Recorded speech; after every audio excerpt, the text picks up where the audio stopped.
Hello everyone. For today's session, I'm going to explain the microcontroller lab. Okay, microcontroller and embedded system lab. Code is 18 CSL48. We are going to execute this program to find the sum of first and integer numbers. Okay. What is the problem here? So we need to find the sum of first and integers. Say I'm going to add starting from 1 to number 10. 1 plus 2 plus 3 plus 4 so on up to 10. And the result I'm going to store in a particular variable in the memory. Okay. This is the code. Okay. What I'm going to add 1 plus 2 plus 3 plus 4 plus 5 so on up to 10. So if I do the addition, so I'm going to get the value sum equal to 55. Okay, 55 in decimal. So in case of hex, so the 55 will be represented as 0x37. So this value I'm going to store in a particular memory. Okay, this is the code for it. So first we need to define the area where exactly we will store the code. So this is the name of this particular program and code. This is the code section, and this memory is a read-only memory. So we cannot change the instructions during execution. Okay, and so this is the beginning of the uh, memory. Okay, entry into this particular memory. So this is the code section. We can also define it as a data section. You can see that I have used one variable result of 32-bit. So DCD indicates it is a 32-bit memory. Okay, and initially I'm initializing that particular memory to 0. So initially, as the question is asked for the sum of first 10 integers, that's why I'm storing the R0 to 10. Okay. If the question is asked for sum of first 20 integers, then you can make it as 20, so on. Okay. Depending upon the question. So in the program, how I'm doing my logic is I'm making this as R1. Okay, initially it is R1. Okay, and then I'm going to add 10 plus 9. So I'm going to add 10 plus 9, which is 19.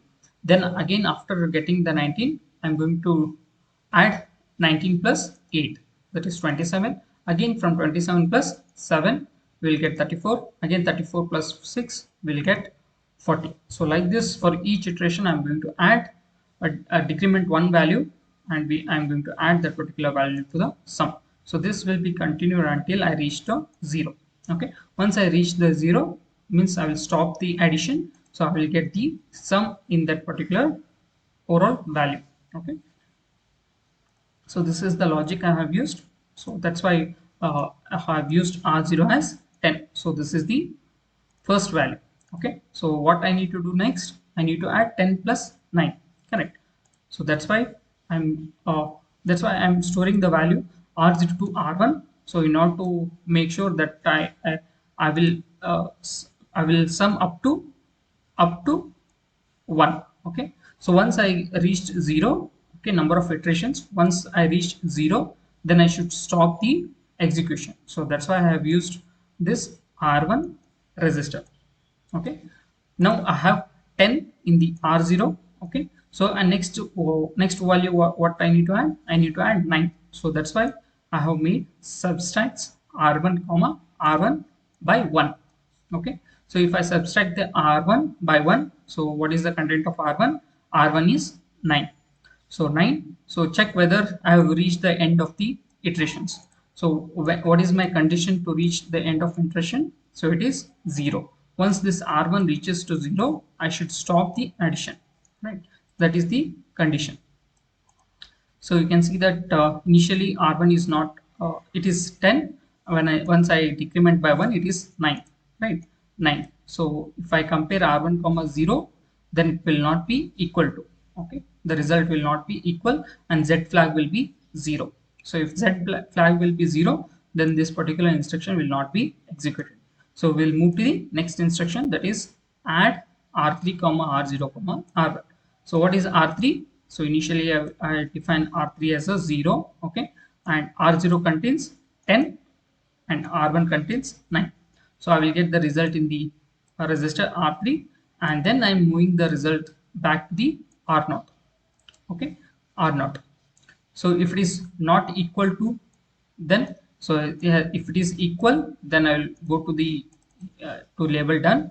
If it is not equal, then I will go to add it. So again I will again once I come here, again I will subtract again by 1. So R1 initially it was 10. Okay, 10. Once I subtract, it will be 9. So means it will be pointing here. Okay, it will be pointing here. I will subtract the 10 plus 9, right? I will get 19. Again I will move this. Now R1 will be pointing to this particular location, right? So now what I will do, now I will add 19 plus 8. You can see that.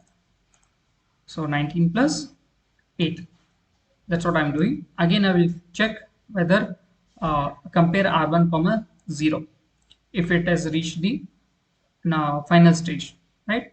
If it is equal, then I will go to done, otherwise I will continue.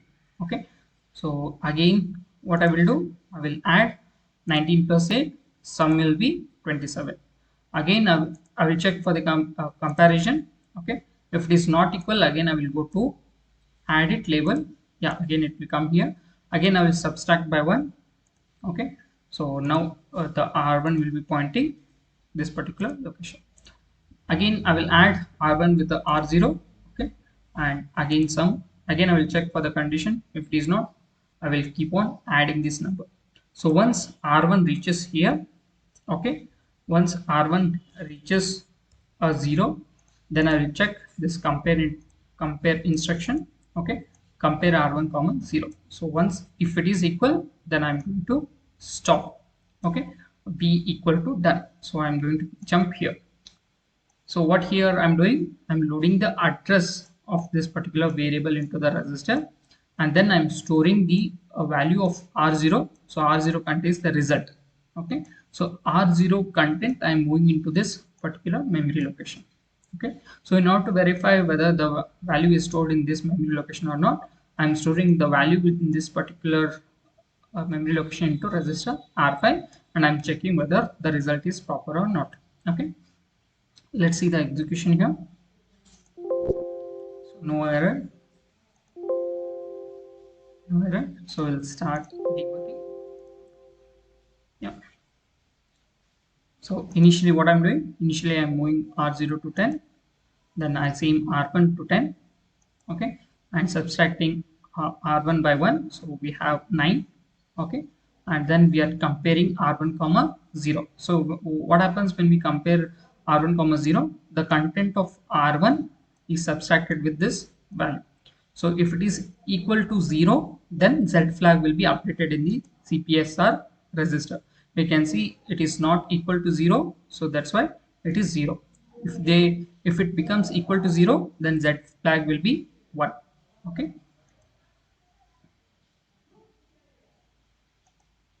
okay, you can see that Z flag is not equal to 0 and not equal to 1. Okay, so again we are going to check whether Z flag is equal to 1. No, so that's why it is not jumping to this. What we are doing here, we are adding R3 in the register R3. We are going to add R0 and R1. So this is the value. Okay, R0 means when we add 10 plus 9, it is 19. So 19 in hex we can represent as 1 3. Okay, next step, we are moving the value into the R0. So R0 contains 1 3. Again we'll check whether if it is not equal, then we need to jump to the add it label. So we'll jump once again. Again we'll subtract the R1 value. So now it is 8. So this will be continued until what? Until R1 becomes equal to 0. You can see. So next, if I add 19 plus 8, I'm going to get the 1B in hex. Okay. Again, I will move to the add it label. Again, I will subtract by 1. Again, it is 7. So this will be continued what? Till I get 0 in the R1. Okay, so you can see the CPSR register Z is not set. Okay, yeah. So now R1 is 0. So now if you compare these two instruction, okay, then Z is set. So it means that this instruction will be executed. You can see that this instruction will be executed. So done. We are going to done. So we have result in the R0. So R0 we have result is 37. So 37 is nothing but in hex it is in decimal it is 55, in hex it is 37. So we are getting correct result. Okay, so that we are the whatever the result we are getting in the result in the R0 register, we are putting it into the variable. Okay, so in order to put into the variable, first we need to get the address of that particular variable. So that's why ldr r4 comma equal to res. If I do this, the address of this particular variable is stored in the register r4. So then I'm using str, so store R0 content into this memory location pointed by R4. We can represent it in a square brackets. Okay. Then in order to check verify whether this value is proper or not, so I'm storing that value to R5. Okay. You can see that in the R5 we have 37. Okay. So this is the program for finding the sum of first 10 integers. Thank you.